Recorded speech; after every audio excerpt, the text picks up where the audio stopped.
Hello and welcome to On the Mic with Mike, with me, Mike Jarvis. My guest this time around is none other than Mr. Brian Meade. Now, there's so much that I can say about this gentleman, but I'm going to leave it to him to tell us a bit about himself. But just to establish that what we'll be talking about in this conversation is tourism, mainly the linkage between the hotel hospitality sector and the aviation sector, and for the purposes across the Caribbean, but particularly in the situation of Montserrat, which is our focus now. This is particularly important. Brian Meade, tell us a bit about yourself. Don't take too long because I know you have a lot of ground you can cover. Okay, Mike, thank you so much for inviting me for this wonderful conversation. It's always a pleasure having good conversations with you.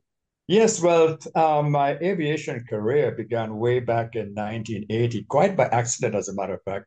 I was in Antigua en route to Barbados to pick up another job, and unfortunately, that did not materialize. And I met a good friend of mine, Eustace Cochran, may his soul rest in peace, who was the manager of BWIA at the time. And he met me at a party and he says, "Hey, Brian, what are you doing?" I said, "Well, you have something for me?" He said, "Sure. I need you. I need somebody to work in the sales department of BWIA." And I said, "Sure." And that's how my aviation career started, actually in management because I had management experience.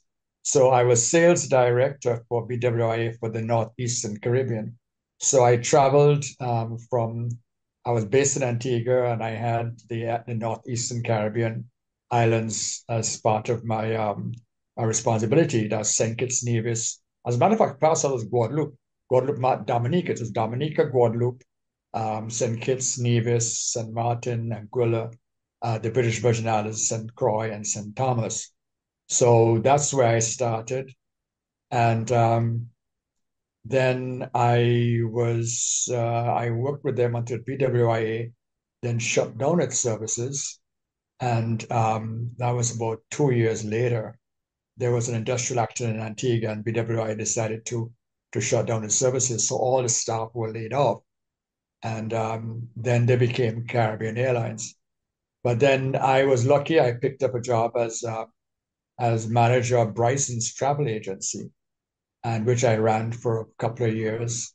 And before the Montserrat government, the then Mr. Chalmers of blessed memory, he called me and said, "Listen, he needed the general manager for Montserrat Aviation Services. Would I come over?" I said, "Sure, no problem, I'll come." So I went back to Montserrat and I was manager for Montserrat Aviation Services. I really enjoyed that position. It was very challenging. That we had a Twin Otter and the Islander at the time, and I remember, several times having to use a Twin Otter to come back at night to bring baggage, and especially during Christmas time. That was when we had a lot of baggage to carry from Antigua to Because Montserrat. Brian, not just to interject here, at that time, Montserrat Uh, Aviation Services, while you were the manager, did Montserrat at that time own its own Twin Otter? Was it around that time? yes, it did. It owned the Twin Otter and the Islander. Right. Uh, the Islander was based in Montserrat for emergency purposes because it had a configuration that you could easily, in less than 10 minutes, convert it from a passenger aircraft into an air ambulance. So it was based in Montserrat. We had two pilots that were based in Montserrat. And then the Twin Otter was based in Antigua, because the Twin Otter had to use two pilots. And the Twin Otter used to come in the Twin Otter was the only aircraft allowed to use nighttime flying, right? I remember coming in at nighttime, there were two markers on the hill. I forget, is it Jones Hill? I can't remember, but overlooking Trans anyway, which had to be lined up at night. And then the runway itself was shortened to 1,500 feet, right? For safety purposes. Right, and that So would have been what was then Blackburn Airport, which became that was on Brentwood Rockford. Airport. That's right. Yeah. But only at night, only for night landing purposes, not for daytime, only It for was the night full landing. length during the daytime During operations. daytime, yes, that's right. Because in the daytime, the Dash 8 used to come in, right? The Dash 8 used to come in. The Dash 8 did a morning flight and an evening flight, and the Twin Otter did all the intermediary flights.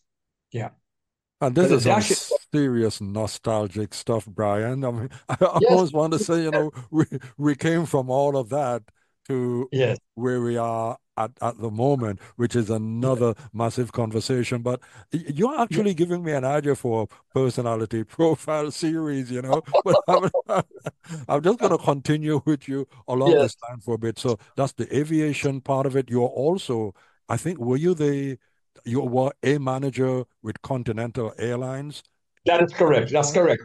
When I left Montserrat after my contract was finished with Montserrat Aviation, I met a lovely lady, and we got married, and I moved to St. Maarten. I really had no idea. I really had no plans of going to St. Maarten. But anyhow, she persuaded me, and I came to St. Maarten. And right away, I got the job as marketing director for Winair. And because of I knew the what part of my job description was to find new routes for Winair, because Winair was very profitable, still is. And so I opened up the routes of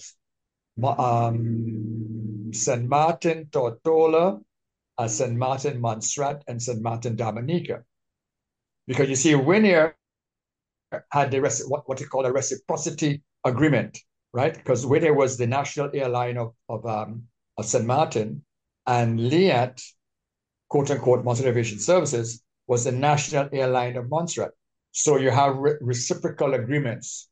So there was no problem with Winair operating into Montserrat.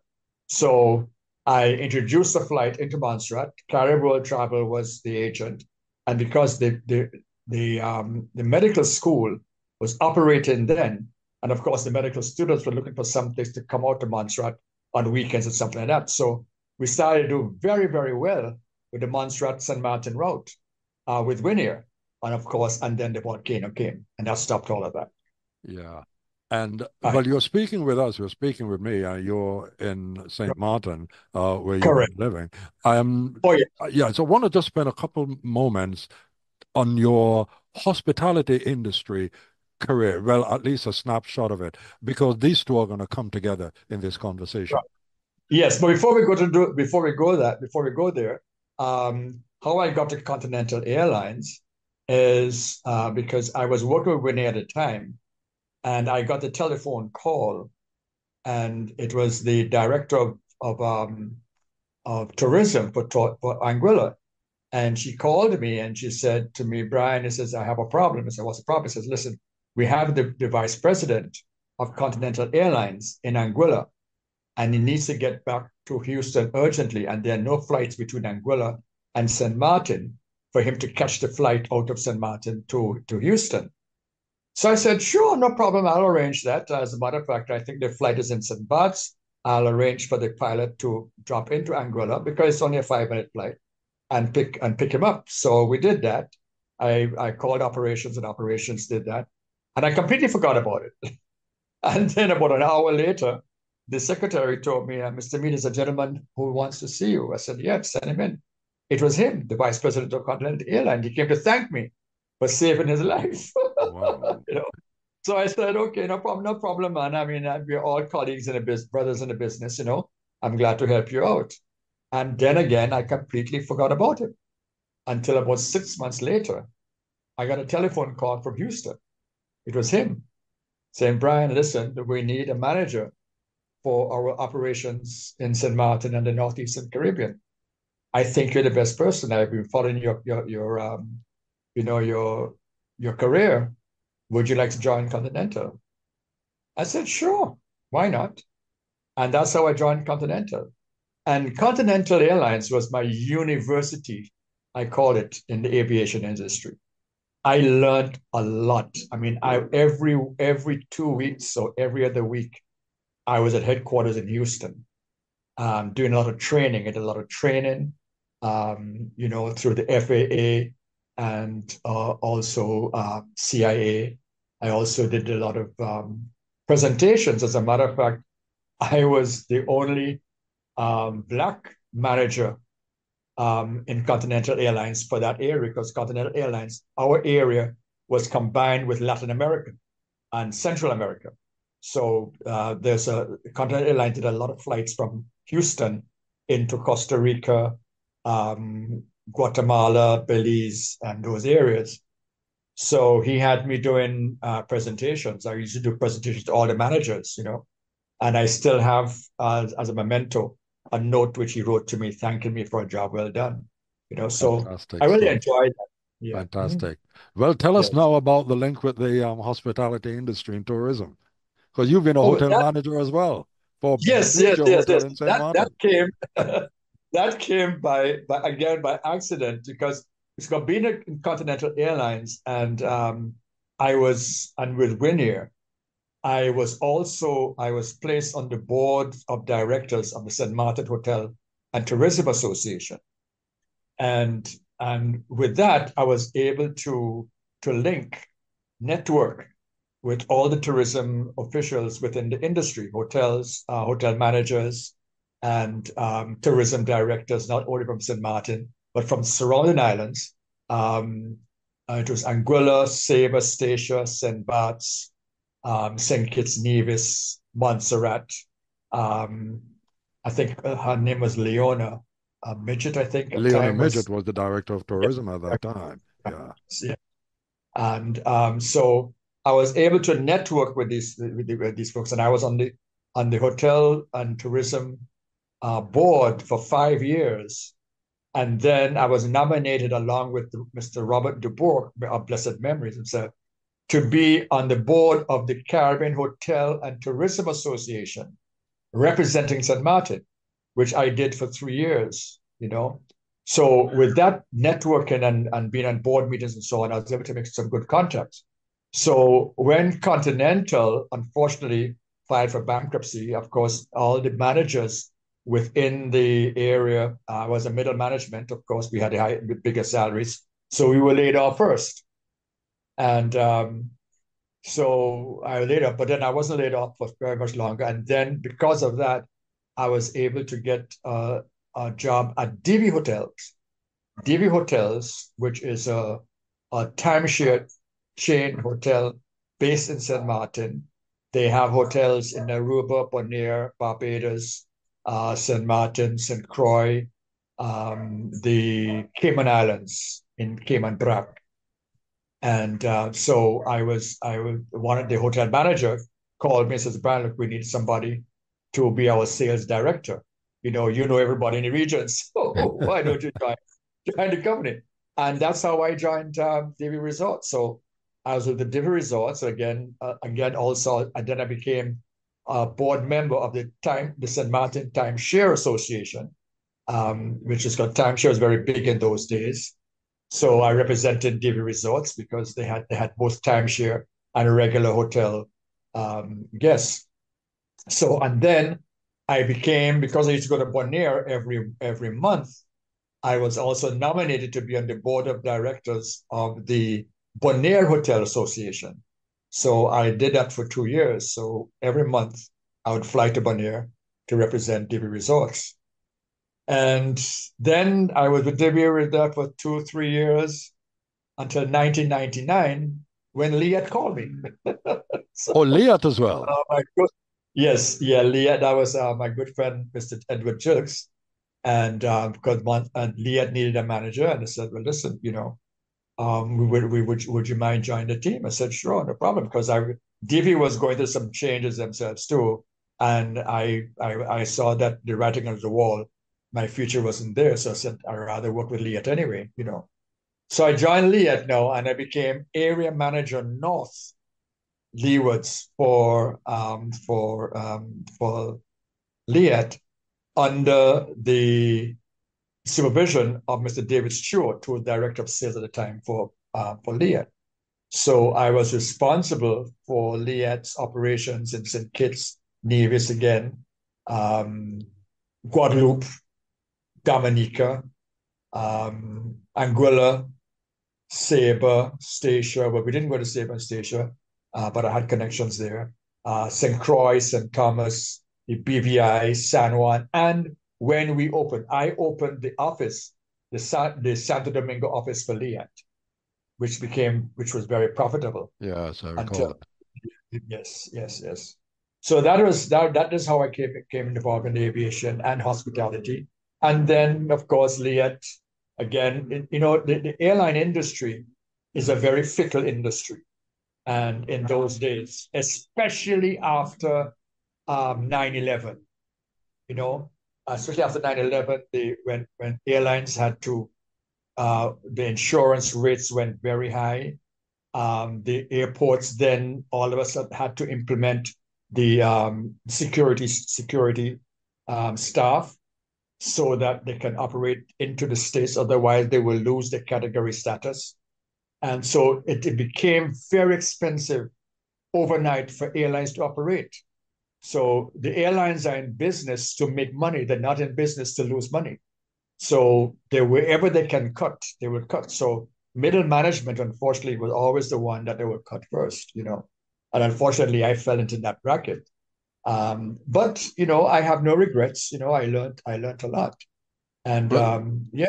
yeah, well, Mhm. Brian, with that Yes. wealth mountain of experience. I'm here listening to you.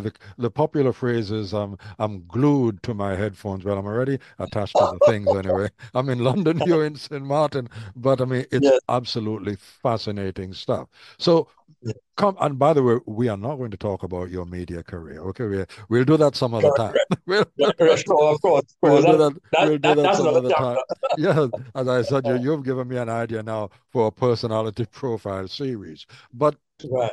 serious as that is, on a more currently serious note at the moment, is the state Yeah. of the aviation industry in the Caribbean and how that is impacting in our situation. And by the way, Brian is from Montserrat. I hope I said that at the beginning.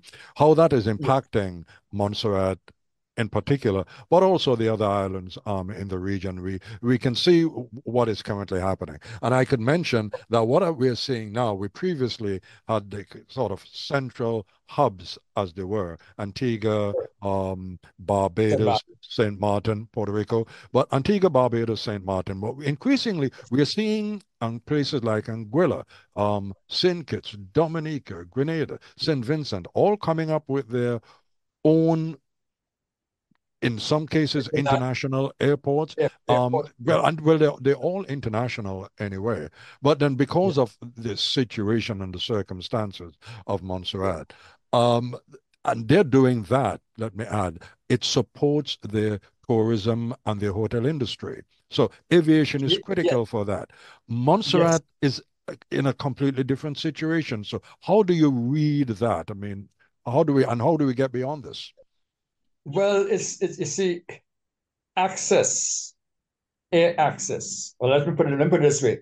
Access, whether it be by air, land, or whatever, or helicopter or by rocket ship or whatever, is the backbone of the economy of all small island developing states.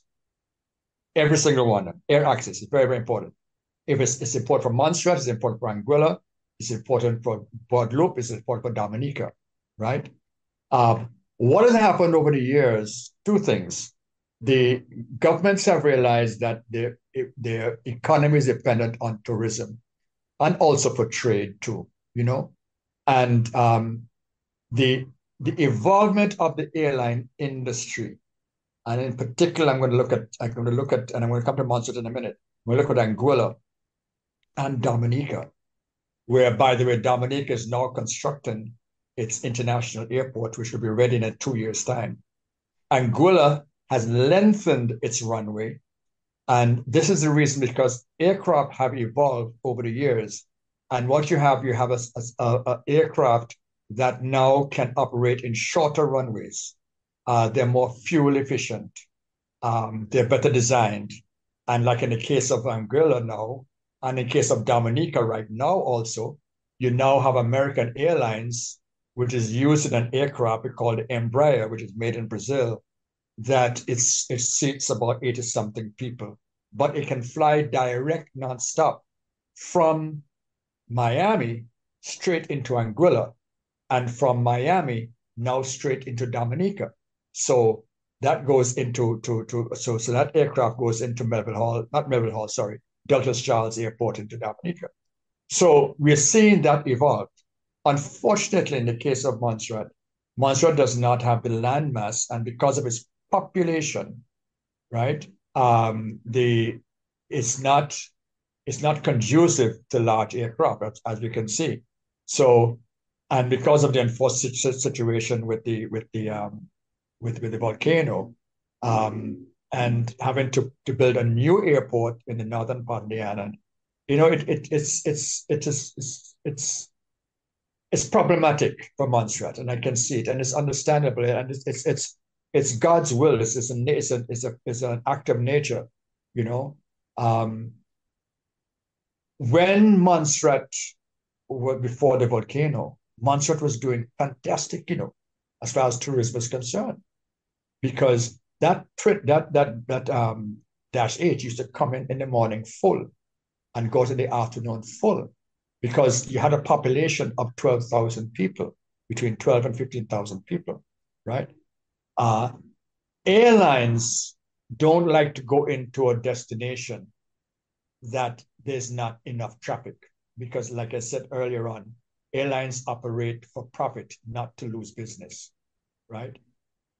The LIAT, the Montserrat Antigua leg for LIAT was its most profitable route. Its most profitable route. Why? Because the Dash 8 seats 37 passengers at the time, right? The turnover or the load factor, profitable load factor, because of the length of the flying time, 10, 15 minutes, was, let's say, I think it's about 12 passengers. So anything over 12 passengers, Is a profit. LIAT would see a big profit, right? And that's how airlines market themselves, and that is how they make their money, and that is how they can charge the airfares. And of course, charging airfares is everything that there's a lot of components to it. You have fuel costs, most important, fuel costs. You have which is called falls under operational costs, which includes got the crew, which is your pilots and your cabin staff, if you have, right? And then you have your ground staff, and then you have maintenance. Maintenance on the aircraft is very high. Every time an airline finishes its work for the day, it has to go through maintenance. That is required by law for safety's sake, because you have to operate on a safety basis. And so that drives up the cost. So you spoke about the way airlines operate. Certainly has to be profitable, but the Yes. Montserrat situation has its complications in addition to the eruption of the Yes. volcano, which was Yes. its own complications anyway. So we've had the new runway built, designed around a twin otter Correct. operation. That's a Correct. massive debate that is still going on in Montserrat. Correct. New regulations came in, and what we had that was designed for the twin otter has with the what they call the RISA situation has, Correct. in a sense, just a layman's explanation, technically shortened the runway. Now the debate is coming up again because Twin Otters had stopped operating. Now, all right, it's a political season, and all of a sudden we're hearing, well, the Twin Otters can come in fully loaded, but they cannot leave fully loaded. And that debate is continuing. That's a different conversation, but it impacts on what we're talking about here. Because where Of you're course. speaking about Anguilla, and particularly Anguilla, but the other small islands nearby, the St. Barts, the St. Eustatius, and I'll keep Sabre for last. The Yes, airport in Sabre is yes, shorter than the airport in Montserrat. yes, yes, Yes, yes. Sabre I is a can tell you. Dutch territory, but the Twin Otters are Yes, still operating in Sabre, and Sabre's tourism industry is operating very, very profitably for them. of course, of course. Let me give you some statistics here. The Sabre Airport is 400 meters long, or 1,312 feet. The Montserrat Airport is 553 meters long, or 1,814. It besides me, well, St. Bart's a little bit longer. St. Bart's is 646 meters. But to go to fly to St. Bart's is a whole different story altogether.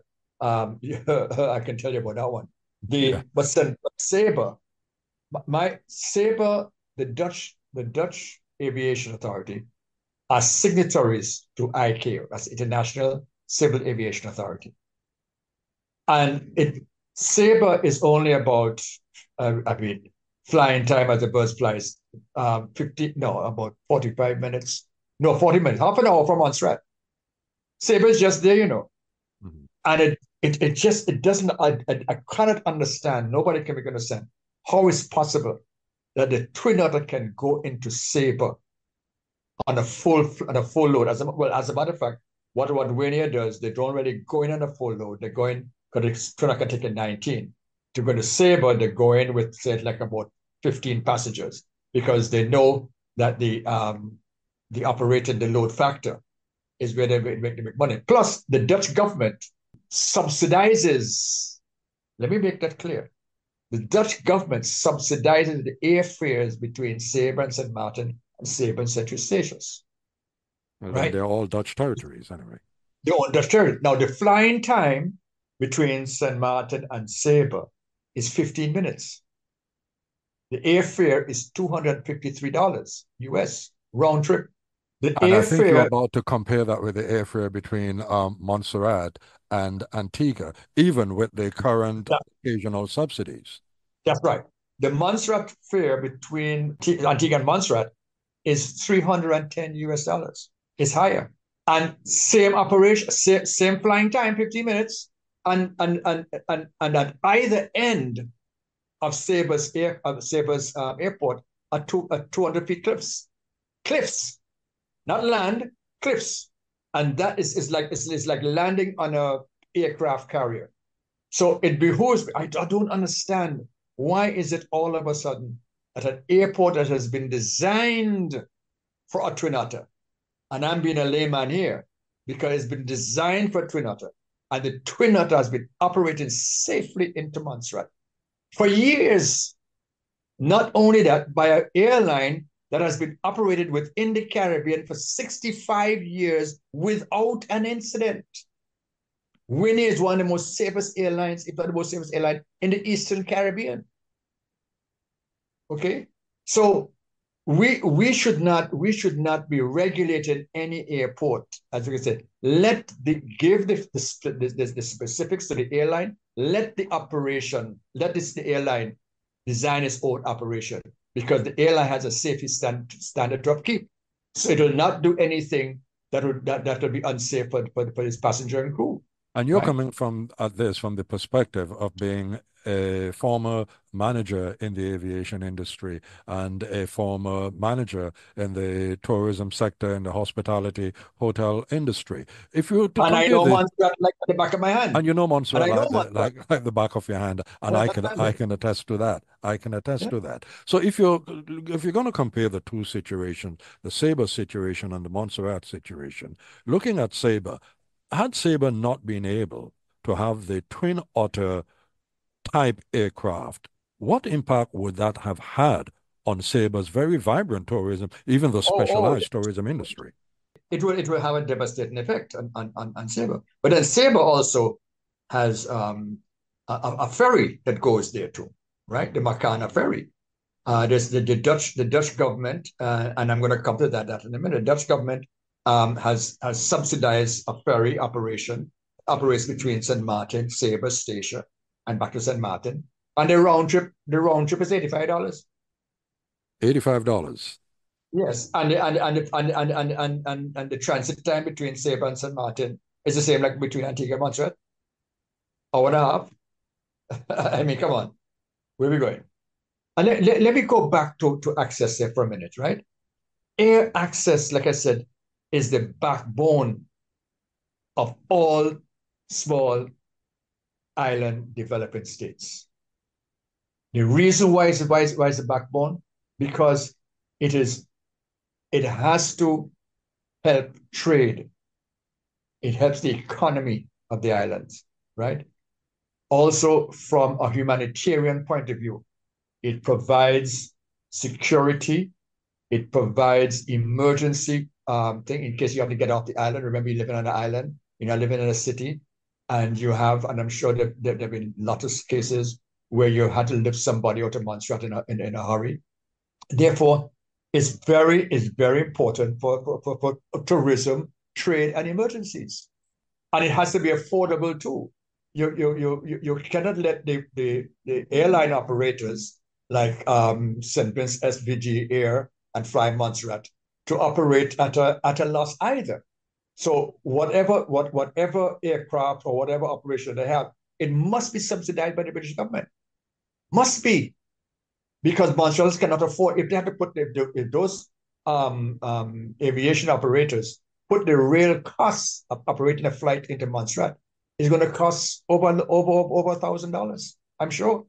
And that leads me to segue into this point that if you're looking at the development of a tourism industry, as we've been talking about regarding Montserrat so often and for so long, I think now next year is going to be 30 years since the eruption of the volcano and the constant conversations about rebuilding the economy.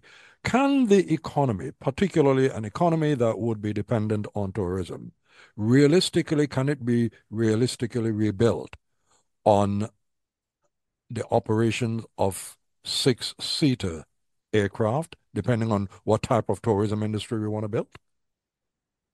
Um, no, no, and I say that guardedly. I a lot of people are afraid or have questions of flying on small planes. They don't mind going on a ferry, but they will go on a twin otter, but they will have second thoughts about going on a small plane Right. because they're just people just like that. Yeah, you just Um, introduced another element there because what I was actually looking at was in terms of the volume of traffic, the bums on yeah, seats and having enough passengers coming in and out to make the industry viable. Continue. yeah. Well, they're okay. So you have two forms of traffic to Montserrat as far as tourism, as far as passengers are concerned, right? You have VFR, that's visiting friends and relatives, that folks from the diaspora coming in on seasonal basis. And then as there's day tourism, which I know they've tried it in the past. Somewhere along the line, it has not worked, and I think I know the reason why it has not worked, and I'll tell you that in a minute. And also you have trade businessmen that go back between Montserrat and Antigua to do business for a day, go in the morning, come back in the afternoon, or spend a week or whatever, right? The Montserrat is dependent on those three areas of passenger traffic, right? But one of the things, especially now, because um, our new generation and us, we are now accustomed to comfort. Traveling can be a stressful thing. So if we are let's say we're in Montserrat and we want people to come to Montserrat, we have to make it as seamless and as comfortable as possible. One, we need to have a regular ferry service. I think that is a must, in addition to the air to the air, because you need to have backup, because you don't want to have people stranded on the air, on an island because of weather or whatever, or whatever the case may be. Two, people getting to Montserrat must do it as easy, as seamless, and as comfortable as possible. One of the things I applied, I just digress here for a minute. I had applied for the position of access coordinator in Montserrat. Oh, you I did? had an interview. Yes, I did. I have a whole dossier of 45 pages of what my plans are for Montserrat. Interesting. And yes, I had an interview, and after that, I didn't hear anything else after that. Anyhow, that's what I said. However, but the key part of my access portfolio for Montserrat was to install a pre-clearance facility in Antigua and Montserrat. What is a pre-clearance facility and how does it work? It's very simple. A pre-clearance facility would be at a ferry terminal in the beginning where an immigration officer from Montserrat will be stationed at the ferry terminal in Antigua. When passengers check in, they check in with immigration one time. When they get into the room, it's already sterile. So technically, you're in Montserrat, you're not in Antigua. It's the same pattern as how the US pre-clearance system operates. Then your baggage is checked. And one has to remember too that when people are traveling, they're traveling in a very stressful situation.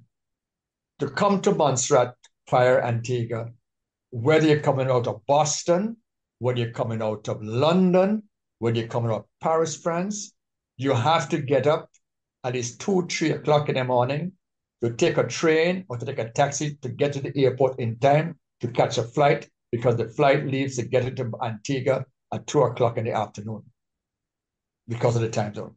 You have jet lag. When you reach in Antigua, you are tired, you have jet lag. Therefore, coming to Montserrat now is another stress to check in, to check out. So what you want to do, you want to relieve that stress. Create quick clearance. When they check in Antigua, they check in, but Montserrat immigration officer is there. He takes the passport number down and the passport information, put it on the manifest. Nowadays, with the electronic internet connection, boom, within 2 seconds, the manifest is already in Montserrat. So you don't need no immigration officer in Montserrat to check anybody else again. So when you come off the ferry, just come off straight. So you have pre-clearance in Montserrat as well too. So when people come in, who leave in Montserrat to come back to Antigua to make a connection, there'll be an Antiguan immigration officer in Montserrat, right? And they will check into to there. So they're ready in. So when they reach Antigua now, they don't have to check in on immigration again. They just go straight to the airport or do what they have to do. That arrangement can easily be arranged between Antigua and Montserrat.